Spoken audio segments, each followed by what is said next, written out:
Hi, and welcome to Jam-Packed Business Made Easy. My name is Jam Anderson, and I'm the CEO of Jam AI. And today, we're practicing exactly what we teach.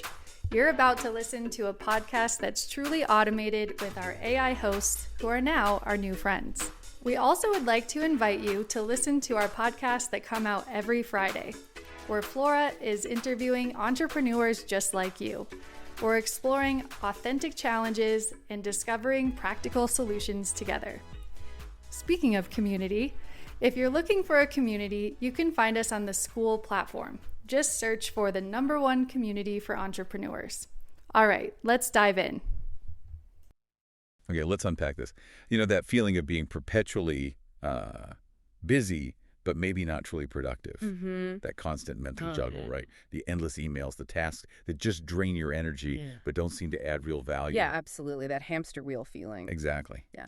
Well, what if we told you that the old workday, it's kind of officially ending, and that a new one, this new workday powered by AI, is already here, really, waiting for you? Indeed. And I think for many people, the idea of AI still feels a bit distant or complex, maybe even intimidating. Sure. Yeah. But our deep dive today really shows that AI isn't just about, complicated technology. It's fundamentally about getting back your most valuable resource, your time. Yeah. And with that, your human potential. Exactly. So today we're taking that deep dive into how AI can transform your daily grind into something more meaningful, more creative, and, well, more human-centered. Right. We've pulled together some really fascinating sources for you, from comprehensive guides on prompt engineering, we'll get into that, to insights on how AI is impacting everything from small businesses right through to the cultural and creative industries. Our mission for you today is basically to cut through the noise, reveal some surprising facts, and give you actionable insights to start building your own new workday. And we'll explore how to harness AI, not to replace what makes you uniquely human, that's key, but really to amplify it. Amplify it, yeah. By tackling those repetitive, low-value tasks that keep you from doing the work that, truly matters. Okay, let's be honest. You probably felt it too, right? This pervasive addiction to busy. Oh, definitely. Our sources reveal this common theme. Many of us have been kind of performing productivity, Right. wearing busyness like a badge of honor. Yeah, like it's a status symbol. Totally.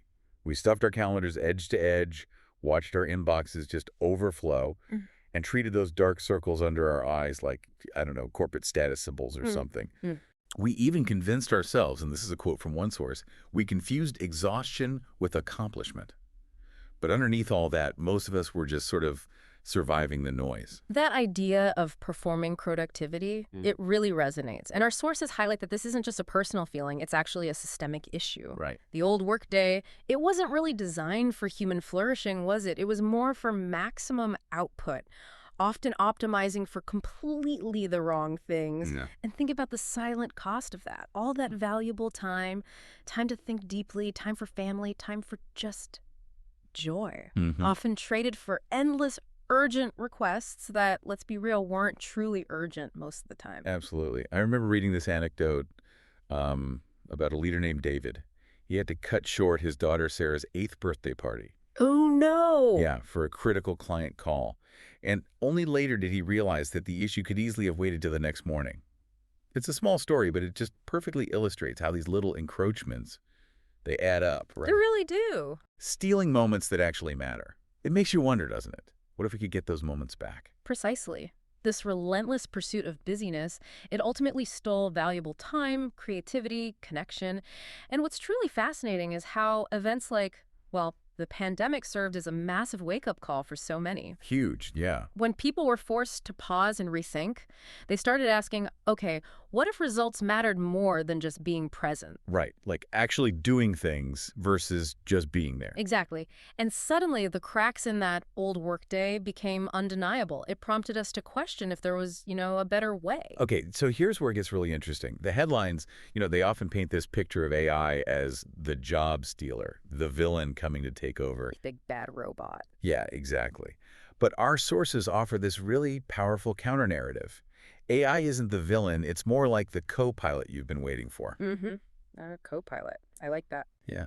Think of it as The digital teammate who shows up every day with unlimited energy and infinite patience. It actually thrives on the repetitive, the routine, the mind-numbing tasks.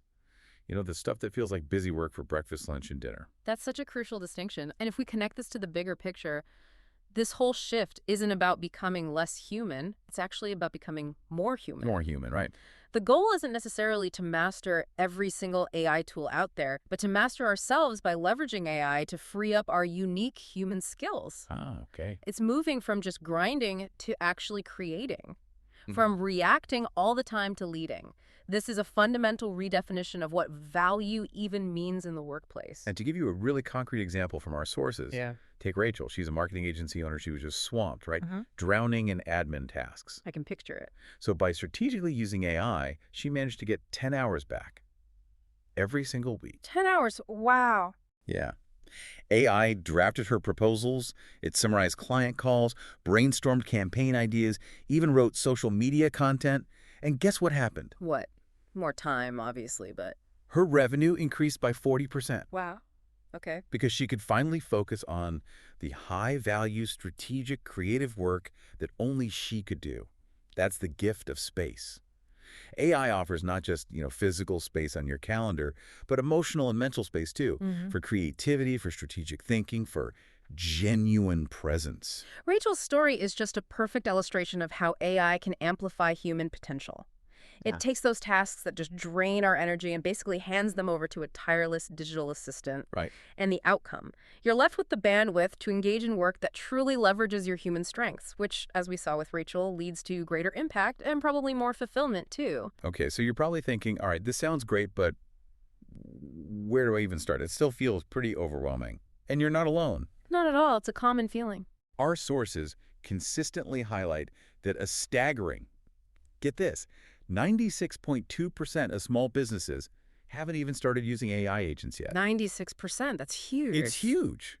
But there is a clear path forward, and it really begins with how you talk to AI, which brings us to this crucial concept of prompt engineering. Right. And what's fascinating here is that the barrier isn't always the technology itself. It's often just understanding how to communicate effectively with it. Yeah, learning the language. Exactly. Learning to speak its language. The more precise you are with your instructions, the better the AI can actually serve you. Precisely. And our sources, including some really comprehensive guides from places like Club Jam, introduce something called the Power Framework for Prompts. Yeah. It's a systematic approach to getting, world-class results from AI. And it's an acronym, which makes it easier to remember. Okay, power. Let's hear it. Right. So P is for persona. Who do you want the AI to act as? So instead of saying write an email, you'd say something like act as a direct response copywriter with 20 years of experience specializing in, say, SaaS B2B sales. Ah, okay. Setting the expertise level. Exactly. It immediately sets the tone and the expertise. Then O is for objective. What exactly do you want to accomplish? Be super clear. For instance, create a 7-email welcome sequence that converts trial users into paying customers. Tells the AI the end goal. Got it. Clear goal. W is for workspace. This is where you give it context. Share details about your business, your industry, your target audience, any specific challenges or opportunities you're facing. This background info helps the AI tailor its output specifically to you. Makes sense. Context is key. Then E is for expectation. How do you want the output delivered? Professional but conversational tone, keep it under 200 words, make sure you include a clear call to action. These are your formatting and style guidelines. Right. The how. And finally, R is for requirements. These are your non-negotiables. Any constraints, maybe brand voice compliance things like do not use technical jargon or ensure it aligns with our friendly, informal brand voice. So, okay, instead of a really generic prompt like write a sales email for my coaching business, which honestly gives the AI very little to work with. Right. It's too vague. Using the power framework transforms it into something much, much more potent, like act as a seasoned sales coach persona to craft a compelling, concise email objective for new leads in the wellness industry workspace. The email needs to be engaging, no more than 150 words, and encourage a 15-minute discovery call expectation. And absolutely no pushy sales language focused purely on value requirements. That level of detail, that's a total game changer for the quality of the output you get back. It truly is. And beyond just prompting, our sources highlight specific AI tools that are making a huge difference for small business owners right now. For example, Whisper Flow. It's fantastic for voice-to-text content creation. It allows you to literally think faster than you type. Oh, interesting. Then there's Claude. People are using it as more of a strategic thinking partner. For content strategy, troubleshooting complex problems, nuanced analysis, it seems really brilliant for those more complex tasks. Right, beyond just text generation. Exactly. And for specific business processes, many are leveraging ChatGPT custom GPTs. These are essentially pre-trained AI agents designed for specific tasks, like drafting email templates or helping plan content calendars. And the list just keeps growing, doesn't it? For quickly building functional websites and apps, Lovable seems to be gaining traction. Yeah, I've heard of that one. If you need professional-looking AI-generated graphics, Ideogram is a really powerful tool. For automation, connecting different systems, you've got versatile options like Make.com for more visual workflows, and of course Zapier, which is often seen as more beginner-friendly for automation. Right, connecting the dots. For AI-powered search that actually summarizes information and gives you the sources, Perplexity is excellent. And we can't forget Gemini with its multimodal capabilities and that deep Google integration, or even Canva, which has integrated AI features now, making it an incredibly powerful creative suite for almost anyone. Now, an important distinction we need to make here is between these kinds of tools and what people are starting to call AI agents. You might have heard the term floating around, but what differentiates them from standard AI tools or even, advanced chatbots? Well, that's a really good question. An AI agent goes beyond just responding to a prompt. It can actually autonomously take action. That's the key difference right there. Autonomy. These aren't just sophisticated chatbots waiting for your next command. AI agents possess capabilities like, well, autonomous decision-making. Yeah. They have the ability to integrate with various other tools and orchestrate APIs, and they can perform multi-step reasoning. They can interpret complex instructions, break them down into smaller tasks, execute those tasks, and sometimes even learn from their actions. So what's the business case then? Why use these agents? Simply put, it comes down to cost efficiency, speed, and often better outcomes. Makes sense. I mean, think about it. A human might cost $50, maybe $200 an hour. An AI agent costs pennies, maybe dollars, to run, and it operates 24/7. Right. No coffee breaks. Exactly. And our sources are full of real-world examples already. In customer support, intelligent agents are resolving tickets, gathering context from previous interactions, even executing solutions without needing a human to step in. And in revenue operations, sales ops AI agents are revolutionizing things like lead qualification. For instance, ClickUp apparently has an inbound sales development rep agent that automatically qualifies leads coming in. Wow. And NYMBL has this incredible agent of agents system that can research companies just from a domain name like forsell.com and then generate these rich populated entries directly into the CRM. That saves so much manual work. Totally. And in internal operations, 6th generation has an agent monitoring emails using OCR optical character recognition to read purchase orders attached to emails and then validating and processing them automatically. Even in financial operations, a company called Upstring.io uses an AI accountant manager that connects directly to Xero to generate executive reports. These aren't sci-fi concepts. They're actually happening right now. And it's really important to stress it's not just about sales and marketing or operations, right? AI's impact is rippling across all sectors, including the cultural and creative industries, areas we might not immediately associate with automation. That's a really crucial point. For creators, AI can genuinely simplify those tedious, repetitive tasks. It can serve as an inspirational muse sometimes, lower the barriers to artistic production, and even create new access points like translating cultural content or making art more accessible for people with disabilities. That's right. What's really compelling here is AI's capacity to be a powerful assistive technology for creators, enhancing their capabilities rather than just diminishing them. Yeah. However, our sources also highlight some pretty significant challenges we need to be aware of. We're seeing potential job displacement for certain roles, think extras in film, maybe some translators, illustrators. Right, the more routine creative tasks. Yeah, exactly. And then there's the really pressing issue of copyright infringement. AI systems are often trained on these vast data sets without explicit consent or any remuneration for the original creators. And then they can reproduce styles, voices, even faces, potentially violating existing copyrights. It's a legal minefield. And it gets even deeper than that. There's a real concern, mentioned in several sources, about cultural homogenization. Ah, the monoculture risk. Exactly. The risk here is that AI, if we're not careful, could end up reinforcing a dominant culture, say, by favoring content from specific regions or in specific languages like English, potentially undermining the incredible diversity of global cultural expressions. Yeah, that's a serious consideration. It's a really complex landscape, which leads us directly to the critical need for sensible regulation and strong ethical guidelines. Absolutely. We can't just let it run wild. This is where the bigger picture really comes into focus. AI's potential for good is immense, no doubt, but it won't just unfold that way automatically. It requires conscious effort, human-centered design, clear ethical guidelines, proactive policy measures to ensure it actually enhances, rather than diminishes, human creativity and cultural diversity. Right. Our sources discuss important initiatives already underway, like UNESCO's recommendations and the EU AI Act. Key measures being proposed include things like introducing a right-of-use reservation for rights holders, basically allowing them to opt out their work from being used for AI training if they choose. Okay, giving creators control. Yeah. And there's also the call for mandatory labeling for the input data used to train AI, so you can transparently trace AI results, maybe using unique identifiers like DOI numbers. And importantly, mandatory labeling for AI-generated output, things like deepfakes, as outlined in, I think it's Article 50 of the EU AI Act. So the goal isn't to stifle innovation, right? It's more about creating guardrails. Guardrails that protect human creativity and diversity.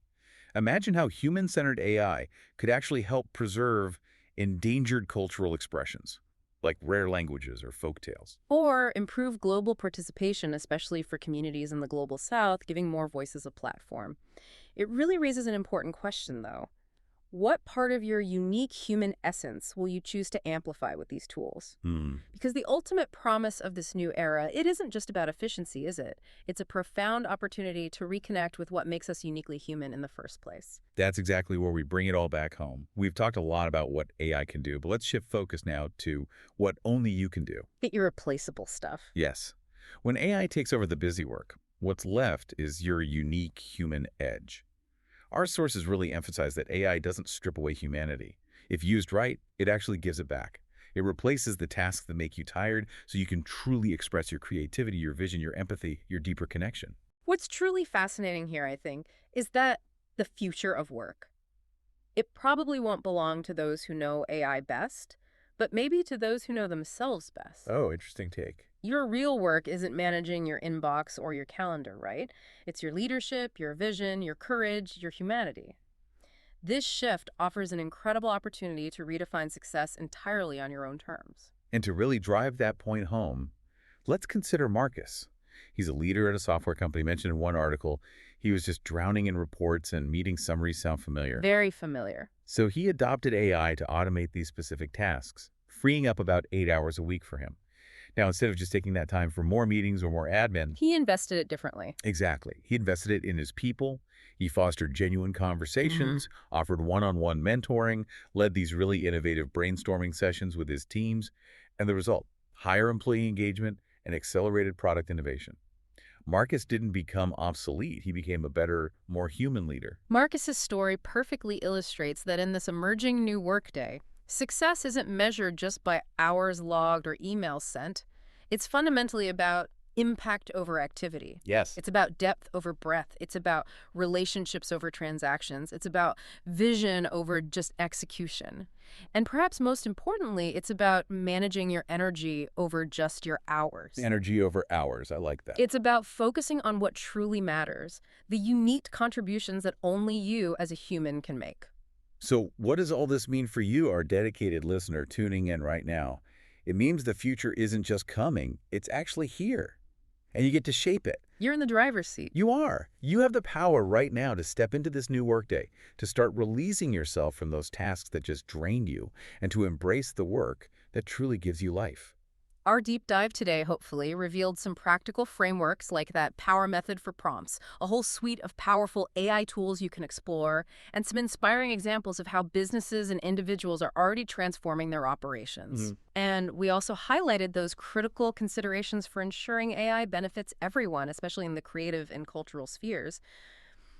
We can't forget that part. Absolutely. You see, at the end of the day, AI isn't about working harder. It's about finally having the freedom, the space to do the work only you can do. So here's a provocative thought for you to mull over as we wrap up. If AI could magically give you back 5 extra hours this week, just 5 completely free hours, no strings attached, no obligations or expectations, how would you spend them? Good question. What would you do to become more human? To reconnect with your creativity, your relationships, your sense of purpose? Write it down, seriously. Don't overthink it. Just jot down the first thing that comes to mind. Because those hours, they aren't just some fantasy. They're already waiting for you on the other side of this shift. The real question is, what's the first step you need to take to claim your new workday?